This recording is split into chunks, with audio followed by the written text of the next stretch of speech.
it is my pleasure to introduce Captain Iain Cruickshank. Captain Cruickshank is a data scientist at the US Army's Artificial Intelligence Task Force and a non-resident associate researcher with Carnegie Mellon's CASOS Institute, led by Dr. Kathleen Carley.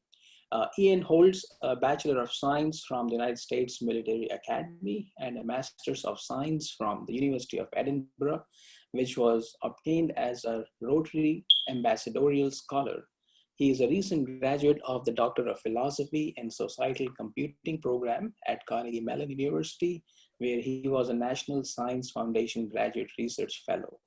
Prior to starting his Ph.D. at CMU, Iain worked in various elements of the US Army, to include as an advisor to the Afghan National Army, while with the 101st Airborne Division, and as a company commander and signals intelligence officer with the 780th Military Intelligence Cyber Brigade. Iain's current research areas are computational techniques for clustering social-based multimodal data, social cybersecurity, and machine learning applications for military intelligence. And today, Iain is going to talk to us about his work on multi-clustering results of social-based data. So again, it is my pleasure to have Iain speak to the working group, and we look forward to Iain's talk. Iain, over to you. Thank you very much for the introduction, Dr. Agarwal. I just want to say again, thanks for having me today and let me speak. And so today, as mentioned, I'm going to be talking about some research we've done at the CASOS Institute on this idea of multi-view clustering for social-based data. So to kind of set the stage for what I'm about to talk about with these multi-view clustering techniques and why they might be important, I just want to briefly mention the trend of kind of this increasing digitization of human behavior. So humanity is increasingly turning to digital means for social interaction. For example, social media websites, which have seen pretty much explosive growth in their usage since their inception in the early 2000s, are now a primary medium for social interaction used by pretty much most of the world. This trend has also been accelerated recently by the COVID-19 pandemic and its associated lockdowns. And so what all this means is that more of human social behavior is being captured digitally as digital data. And so this digital data that we can use to describe human social interactions can come in many forms, right? So if we have, say, social media users on a social media website, those users can give rise to things like text or image data by their emissions on the website, as well as social network data by their interactions with themselves or other users. Now, despite all of this new and these different types of data being generated to describe human social behavior, fusing that data into a kind of cohesive analysis is still a challenge. In particular, clustering of these heterogeneous data that all describe the same actors can be a real challenge because of the heterogeneity of the data. And as social science researchers, clustering is one of our important analysis methodologies for human social behavior because we use it in everything from community detection to understanding kind of like human behavioral patterns. And so that's really what I want to focus on kind of with this talk is how can we take all of this heterogeneous social human behavior that's captured digitally now and use that to better understand these human social interactions taking place. So to set the kind of stage for how we do this, first I want to talk about what I mean when I say multi-view data. And so multi-view data often occurs a lot, especially in human social behavior. It's the idea that different real-world phenomenon can naturally give rise to multiple types or even subdivisions of data when it does give rise to data. Now, an important assumption with this is that all of the actors are capable of producing data in each view or mode that we're looking at their data in. Now, some more traditional examples of multi-view data would include things like audio and visual data that arise from something like film, or different sequencing and interaction types that arise from looking at proteins. Multi-view data is already used in many supervised and unsupervised machine learning applications. So you see this in especially traditional machine learning like classification and regression. But then also it's given rise to some more unique types of machine learning like the idea of co-learning. However, that, was kind of in a recent summary by Baltzoustradis and Morency, they've highlighted that the use of multi-view data machine learning does come with some kind of real distinct challenges. And in this case, we're looking at this challenge of the idea of fusion, the idea that we want to fuse information from all of these views in order to do clustering. So that way we can better understand kind of the human social behavior taking place. Now, when it comes to clustering multi-view data, kind of at a high level, first, there are two guiding principles that underlie the idea of clustering it. The first is the complementarity principle. And this is the idea that other views provide complementary information for a better clustering of a view than would come from just the information in that view by itself. So for those who are kind of more familiar with ensemble methods, especially in supervised learning, this is a very similarly important underlying principle of ensemble methods as well. The second is the consensus principle, which is the idea that a technique should maximize consistency between the views. Or in other words, the best clustering of a data is that which is the most agreed upon between all the views. Now, prior to some of our work here at CASOS that I'm talking about in this talk, it's really not clear how well this multi-view framework and the techniques that have been built out for it actually translate in social-based scenarios, because almost all of the work has really been exclusively focused on a few kind of domains like biological data or image data. When we talk about techniques now of clustering multi-view data, they're broken into really three main paradigms. So the first paradigm, and it's still the most widely used, is the early integration paradigm. And this is the idea that we effectively create feature vectors from all of the views. We concatenate those into one feature vector and then treat it as we would as like a traditional clustering problem. Now, this typically is the least successful paradigm, as view-specific patterns get kind of washed out when they are combined with all the other views in a naive way. Additionally, this doesn't really work well when the data is of different types or scales. The next is the intermediate integration paradigm, and this is the idea that you want to cluster all of the views simultaneously. And this is often considered to be the most successful paradigm of techniques because it's the best at exploiting that complementarity principle. Now, one of the difficulties with this is it often requires kind of a data-specific transformation or a specifically defined kind of clustering loss function for any given particular scenario.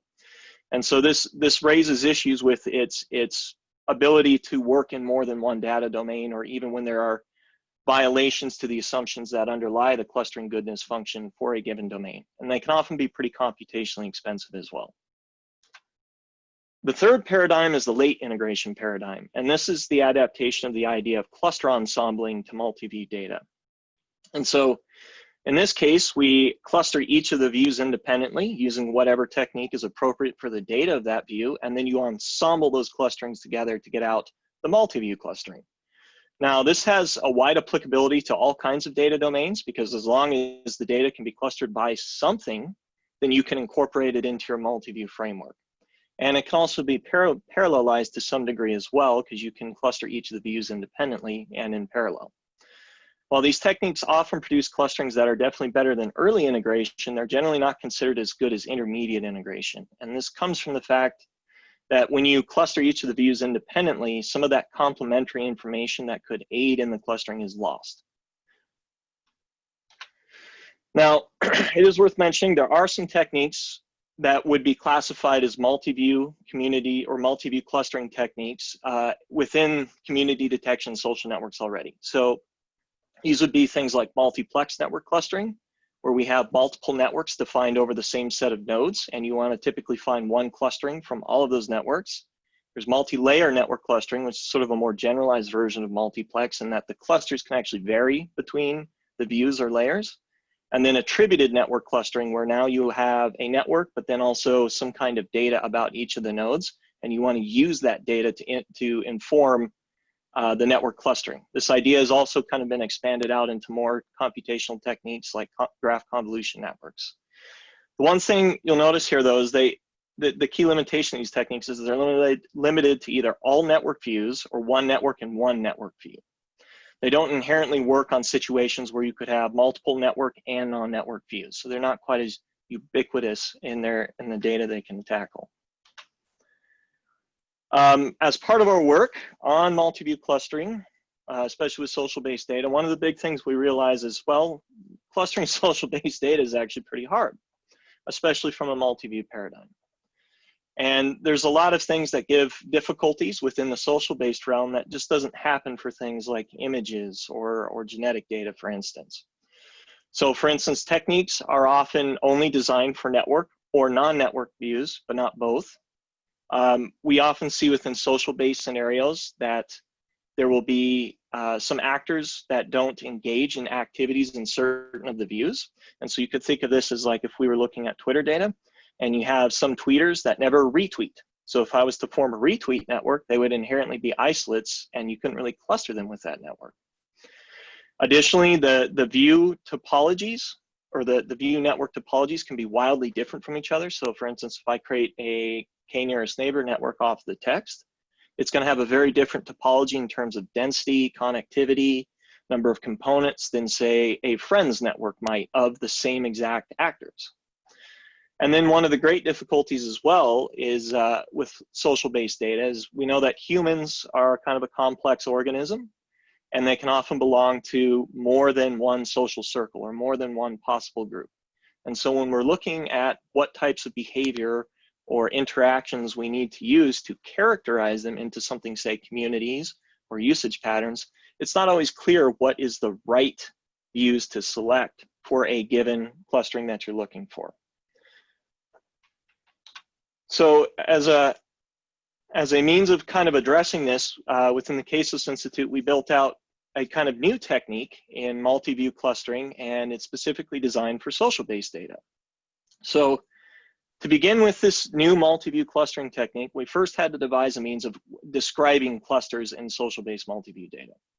And so for those of you who do social network analysis, you're probably already familiar with the idea of network modularity, originally proposed by Newman. And so what we've done here in this first function is we took that idea of network modularity, but we adapted it to a multi-view framework. So now you can see for each view, denoted by this V symbol at the top, it can have a different weight in terms of its impact upon that modularity score, but it can also have a different resolution property as well. And so this resolution property is particularly important for social-based data because, as I mentioned, the topologies between the different views can actually vary considerably. So some may need a much higher resolution parameter than others, and we allow that to kind of vary between those weights. And so that's how we've kind of crafted first a function to describe what a cluster would look like within this multi-view social data. Now with that, that leaves us sort of three free parameters that have to be optimized now. There's the cluster assignments themselves, but then also the weights in terms of which views are more important to the cluster structure than the others, and then the resolutions. In order to do that, we adopted an iterative alternating optimization procedure. So in the first step, you fix the resolutions and weights and solve for the cluster assignments. So this is essentially a traditional network clustering problem at this point, except that when you move your nodes in between different clusters, you have to do it across all of your views. But this can be solved by something like Louvain or Leiden in a fast approximate way. And then the second step, we use some math done by Panfil et al. That explained if you have cluster assignments and you relate network modularity to a stochastic block model, these should be the optimal resolutions and one way of expressing the optimal weights between these different views. And so the idea here that we built for doing this multi-view modularity clustering is that first, we convert all of the views into graphs. And so this could be, finding k-nearest neighbor graphs of data that isn't inherently a graph. We could use the network data itself in the raw format, whatever the case might be.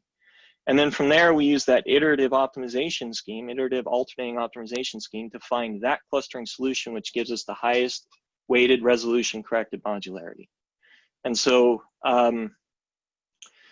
with that, we also get some kind of unique benefits from this particular type of technique as well. First, the weights, when we talk about those weighting terms, indicate the relative importance of the views to the cluster structure.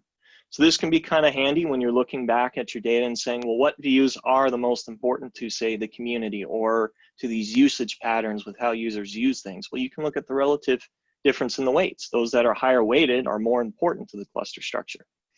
The other thing we found is we found that the number of steps to reach convergence in terms of its alternating procedure actually indicates the strength of the cluster structure present in the data across all the views.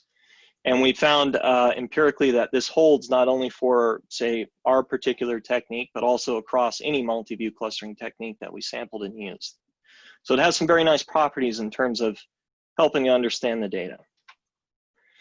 So now I know at this point, you're probably all saying, well, yeah, this is well and good, but does this actually work on real world data, Ian? I mean, do we actually gain some insight on clusters or communities with this?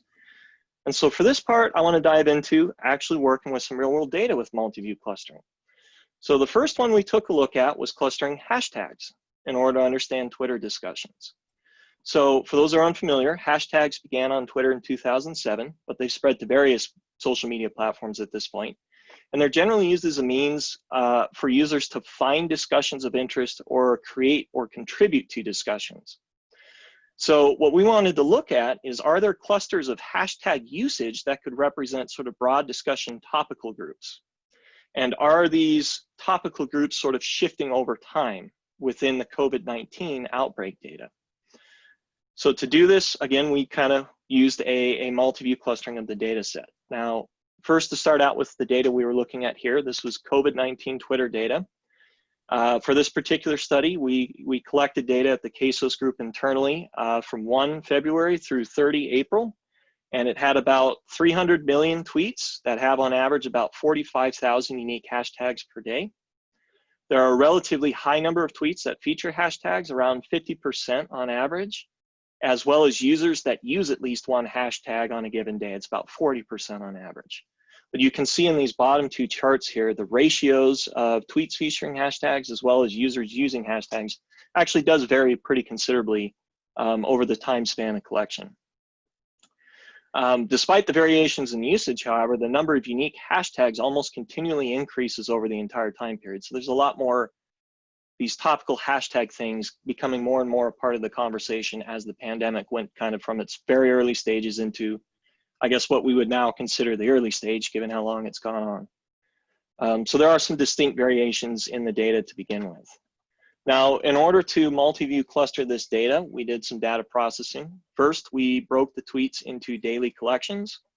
So there'd usually be anywhere from a few 100,000 to a few million tweets on any given day. We used only those hashtags that were used in 3 or more tweets per day. Generally, if you had a hashtag that was used in 3 tweets or less, it was often a misspelling of a more common hashtag.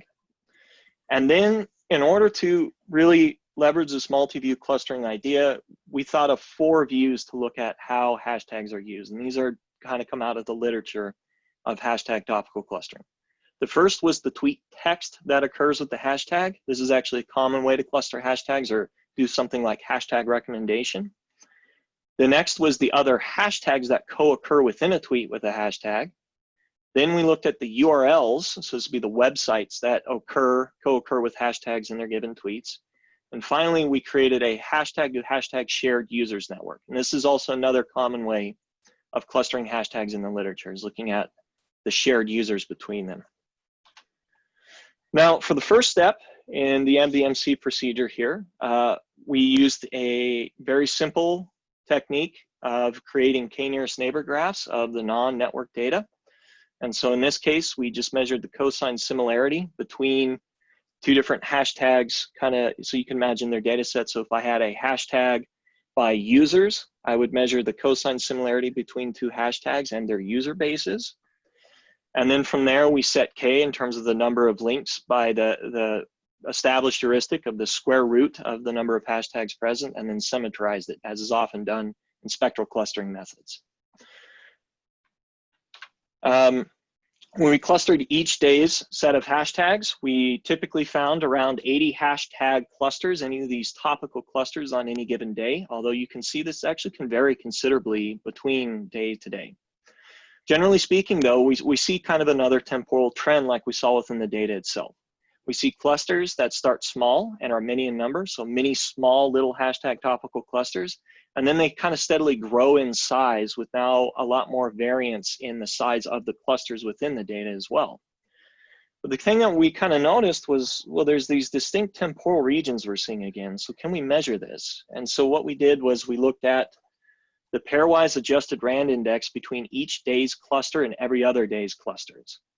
And so for those who are unfamiliar, adjusted RAND index is a measure that you can measure between two clustering assignments over the same set of objects, and it's bounded on 0, 1.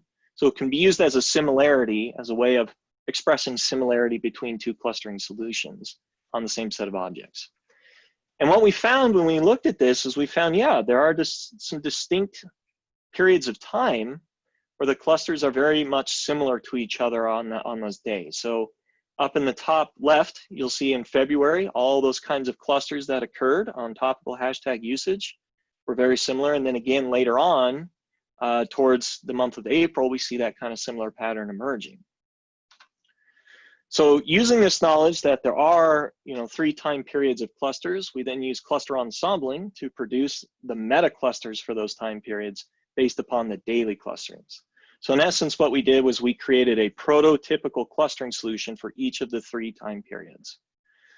Using these meta clusters from each of the periods, we then got a sense of the discussion topics. So we see things like persistent topics, including US politics, trade and the economy, world news, regional news, technology, as well as, even though these were all collected on English language terms, a fair amount of foreign language clusters as well.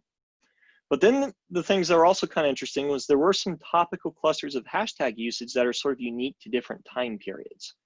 So we saw things like online education and online entertainment appear in some periods of the data. We saw negative sentiment hashtag clusters towards the Chinese government appear in other periods of the data.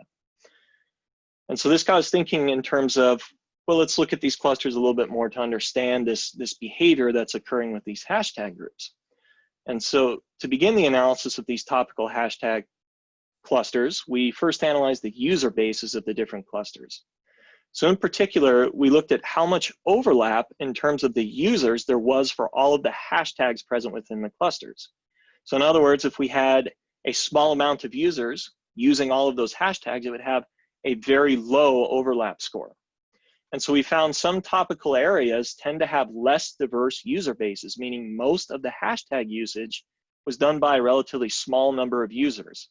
And these were things like, for instance, this cluster 3 in period 1, which contains hashtags relating to the Chinese government, but then also things like cluster 5 in period 3, which are hashtags about US politics. And we kind of explored this a little bit more here. So we repeated the same user base analysis, but now we looked at it at the hashtag level within each group. So the display chart here depicts the range of diversity in terms of the user bases for each of the hashtags within the clusters. And so what you can see, if I look across these different clusters and their interquartile ranges here, there's actually a wide spread of diversity of user bases, with some exceptions like cluster 12 in period 2, which is about online education, or cluster 12 in period 1, which is about the Syrian civil war. And we'll get to that one in a minute. But you can also see, though, one, they have a lot of spread. So in other words, these hashtags aren't necessarily clustering based on just their volume of usage, but actually more topical concerns. But the other one is too, is you see these little dots below here, which are the outliers outside the interquartile range of usage. And so we went and looked at a few of these outlier hashtags that are present within some of the more well topically defined cluster groups. And they end up being some kind of interesting ones to look at I guess from a disinformation or a political science point of view. So what we have here are the bottom 2 hashtags from period 1, cluster 6, which is a US politics focused cluster.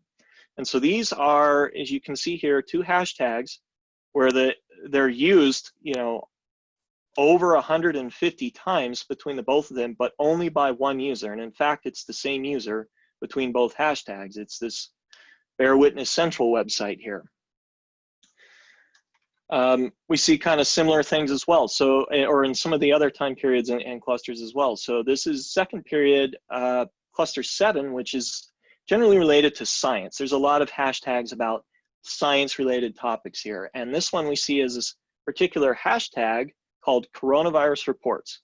And it's only used by 5 users, but it's used 536 times. And 526 of those are all from one particular user ID, and that's this one you see here. Nearest we can tell, this is actually a real person, and she does have a blog about, we'd call it science conspiracy theories regarding the coronavirus. So after looking at kind of these interesting, not only hashtag clusters, but then kind of the user bases, we then kind of wanted to take a broader focus on the nature of the clusters themselves. So I'm going to go through some of the kind of the more interesting clusters we found within our data. So the first one here was this Chinese focus cluster in the first time period. So you can see looking up at the top, it definitely has a lot of uses, and you can see there's actually a few of their hashtags within here that actually have very diverse user bases, meaning there's a lot of users that are tweeting this hashtag from Twitter itself. The curious thing you see about this particular one, though, a lot of it is very critical of the Chinese government, and a lot of it actually, in terms of both the verbiage in this word map, as well as the external URLs they're referencing, are actually related to the Hong Kong protests. And so of the 494 hashtags present within this, there's actually a lot of merging of perhaps two particular calamities in order to be critical of the Chinese government here, the Hong Kong protests, as well as the very early initial stages of the spread of COVID-19. Another one that was especially interesting was the Syrian civil war cluster that emerged in the first time period. So this was actually a relatively small cluster. It only had 64 hashtags, but you'll notice most of them are actually all caps. They're all caps version of other hashtags. And the other thing that was curious about it as well is many of these hashtags actually have very little overlap.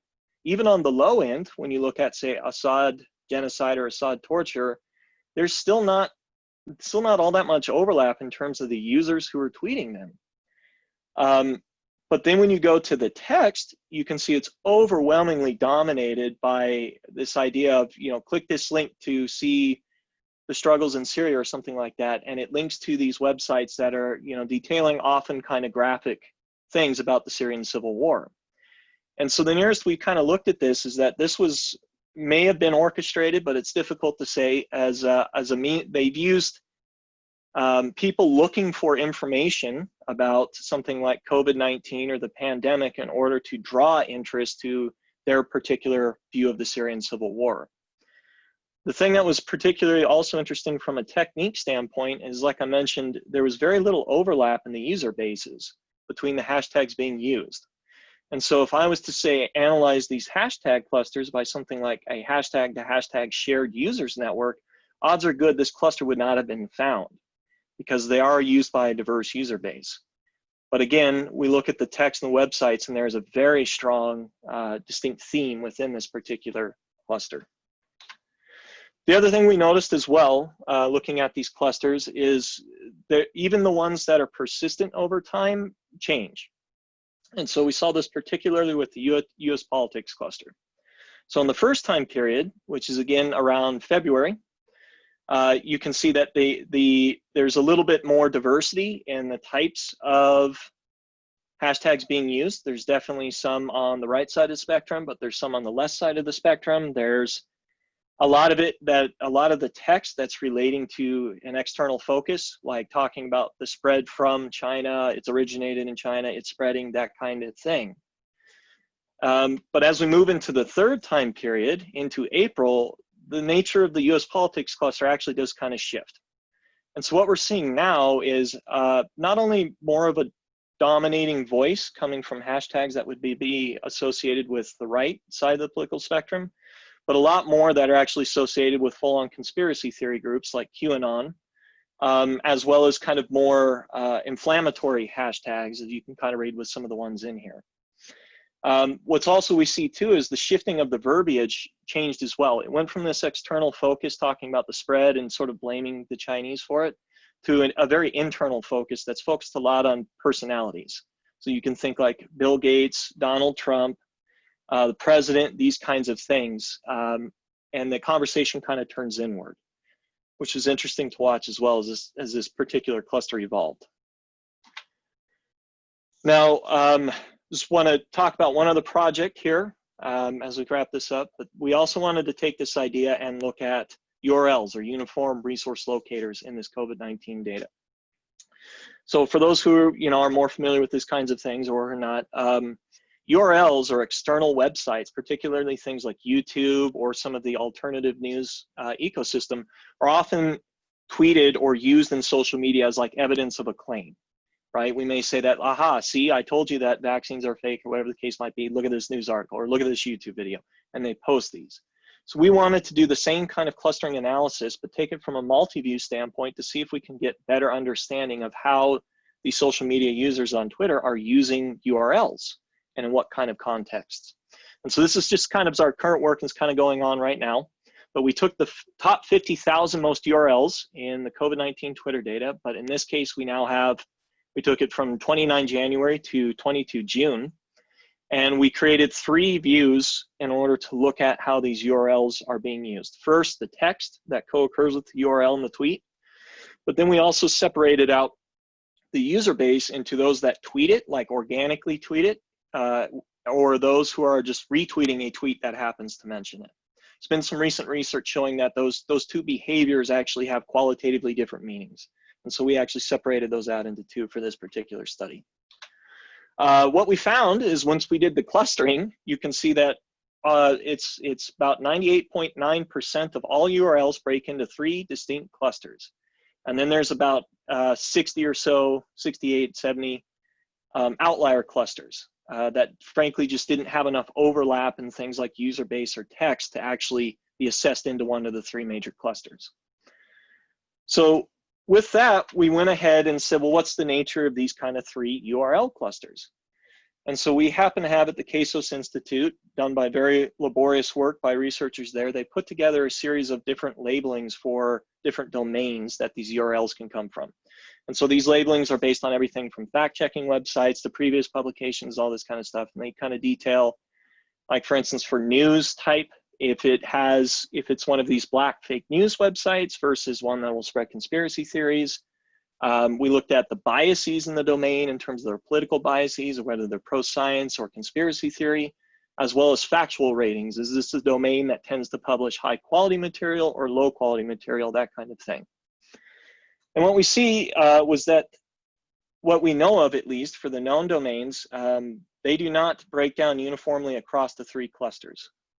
In particular, we see cluster 2 over on the far right of this chart has pretty much the lion's share of what you think of as dubious labels. And so this is things like conspiracy theories, fake news, but it also has the lion's share of right-leaning content or right-center as well as things you think of as low information or very low information.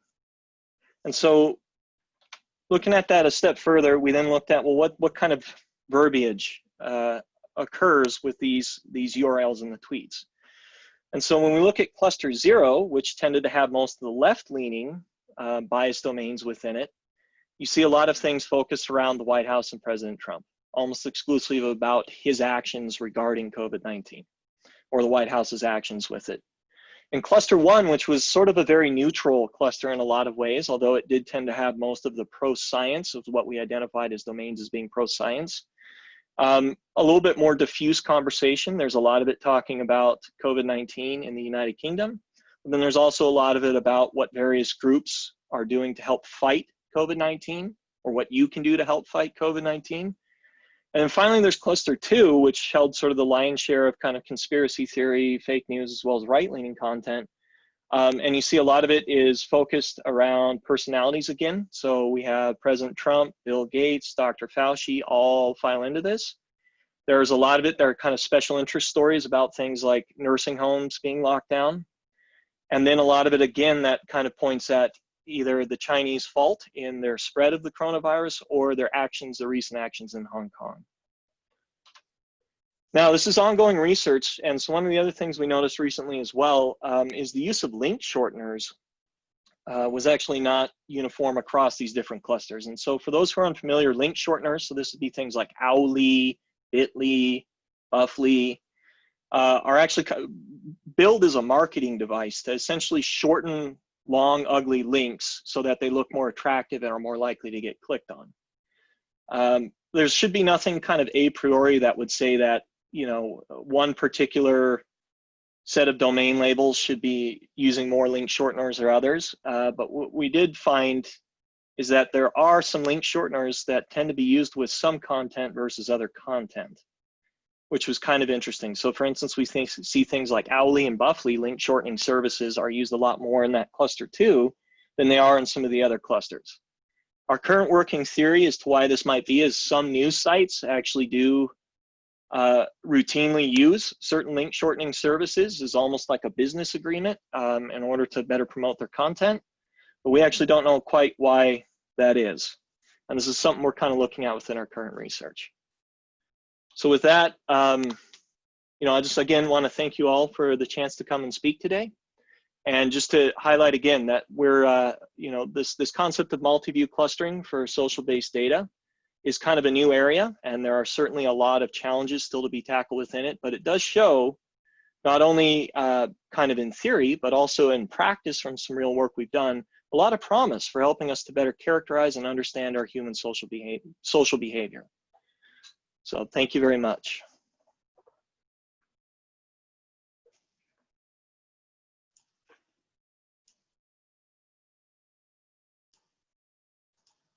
And I guess I will go ahead and turn it over for questions, or if, hand it back over to Dr. Agarwal.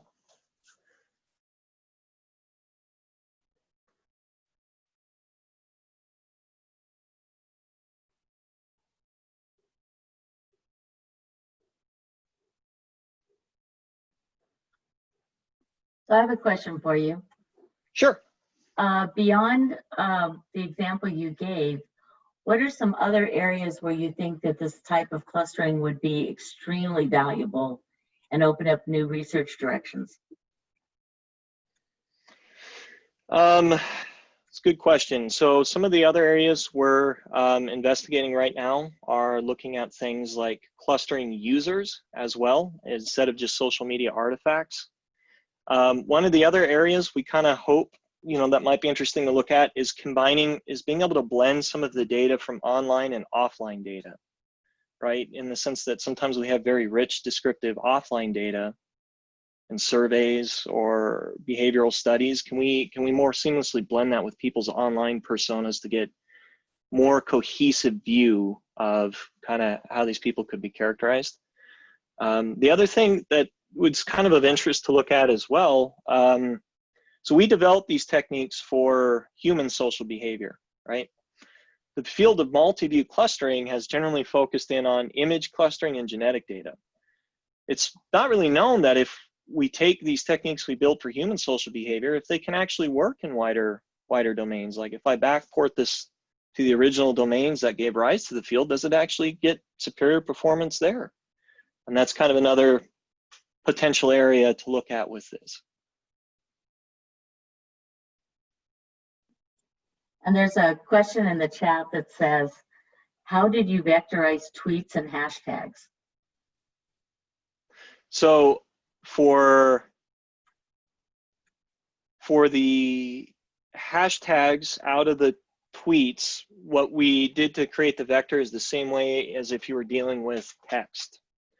So you can imagine, you know, a document by term matrix. Instead, you have a hashtag by whatever matrix. So in this case, you could say hashtag by text. So again, it'd be hashtag by term. You could do hashtag by user. And so once you create these matrices, right, you have, you know, hashtag by whatever users interacted with it, you can then treat it almost like you're kind of dealing with text in some sense. So you can apply things like TF-IDF to this to downweight. And this is particularly good for things like retweeting. Like if I had hashtag by the users that retweeted that hashtag, you have some users who are retweeted an awful lot, and that includes for across hashtags. So like at the real Donald Trumps, you may want to downweight that as a means of assessing similarity. But that's how I created the feature vectors from the Twitter data. I transformed them into these object by other object type matrices, and then use that to measure or assess similarity.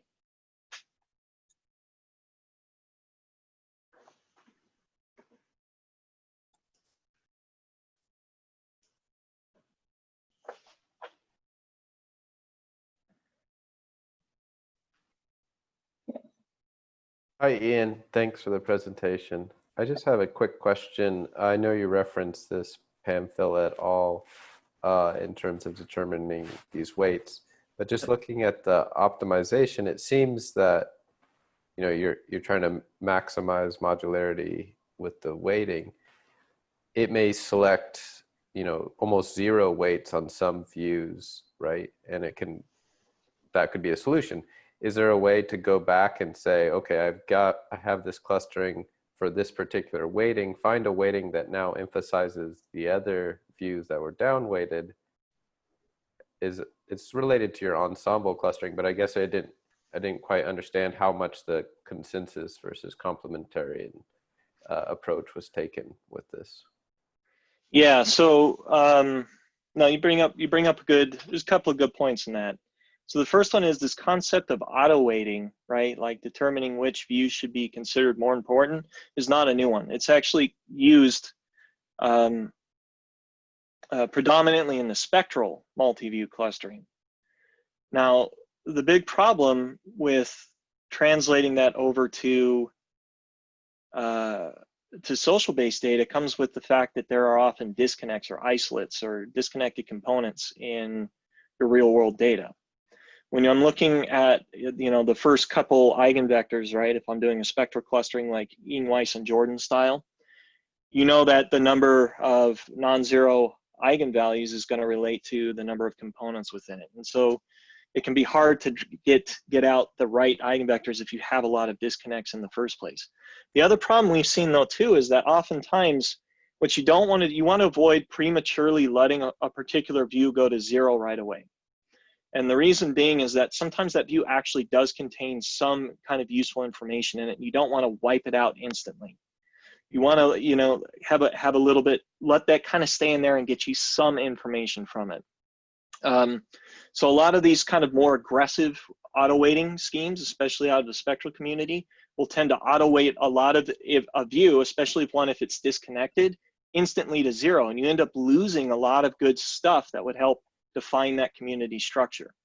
And so with these ones from PAMPhil, it's a much less aggressive kind of auto weighting scheme, and so it helps to kind of preserve that information, right? And as this is especially true when we have these kind of disconnected graphs, because if I think about this sort of more generally, if I was to think what is the strongest structure for a community that could be within a graph, well, it'd be a bunch of disconnected cliques, right? That would be like a really strong community structure.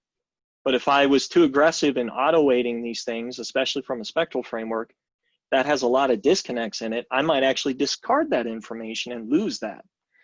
So that's kind of first why we sort of adopted the weighting scheme going that way. But yeah, you could definitely also take that the other way and say, well, now, okay, so having done that, what if I now fix the weights and just leave them fixed? Because I want to see what cluster structure I get out, specifically focusing on these particular views. You can absolutely do that.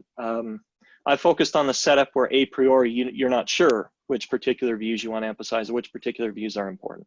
Yeah, that can definitely be done. Thank you.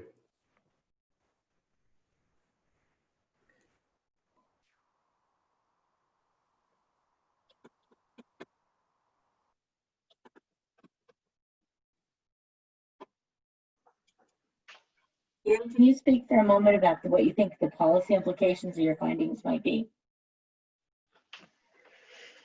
I can attempt to, but that's a good question. I'm not really sure,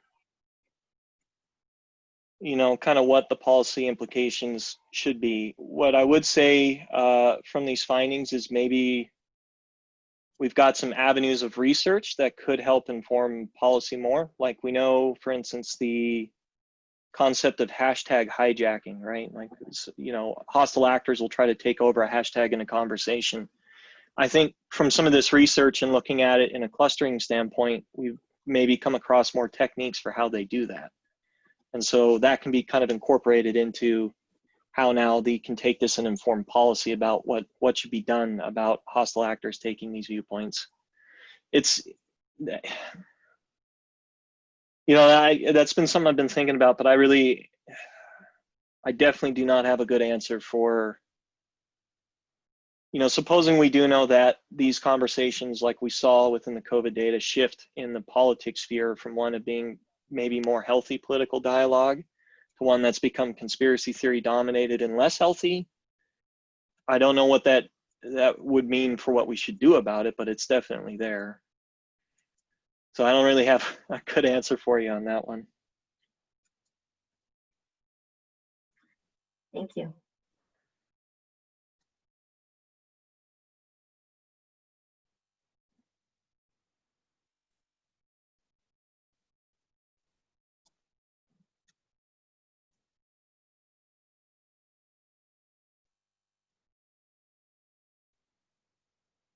Do we have more questions from the audience?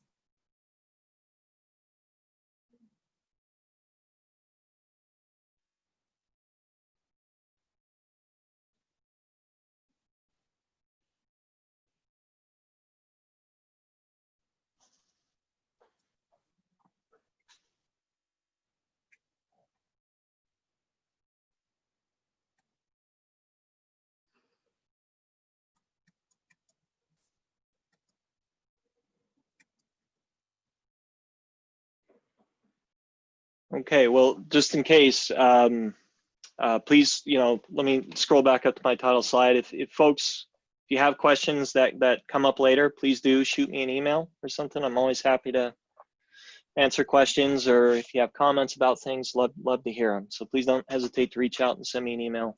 If folks do come up, all of a sudden something hits them later in the day.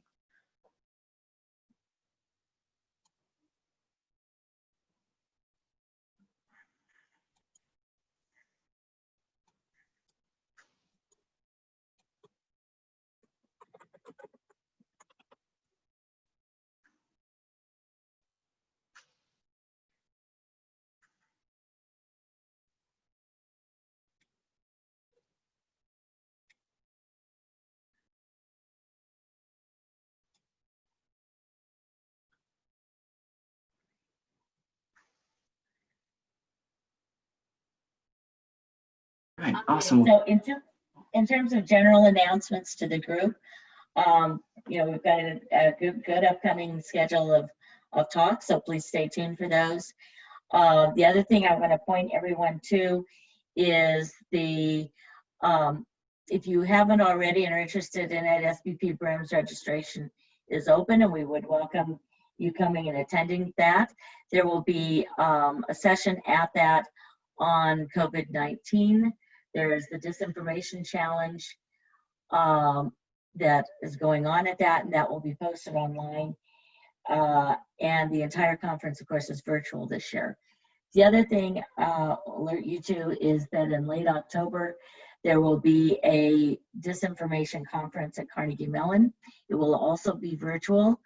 If you're interested in finding out more, we'll also announce it here, but feel free to contact me, Kathleen Carley, to get additional information. And then the other thing is that we'll be doing a special issue of computational mathematical organization theory that is on disinformation related to COVID-19. And those, you would just write your paper and submit it to that journal and select that special issue. I believe the special issue title will be called COVID-19. It'll be something that creative, but you just have to select that one. Those are our main announcements for today. And so I wish you all well, and we'll talk with you more later. And thank you very much, Dr. Cruickshank, for giving me your talk. Thanks again for having me. Really appreciate the opportunity to come and speak today.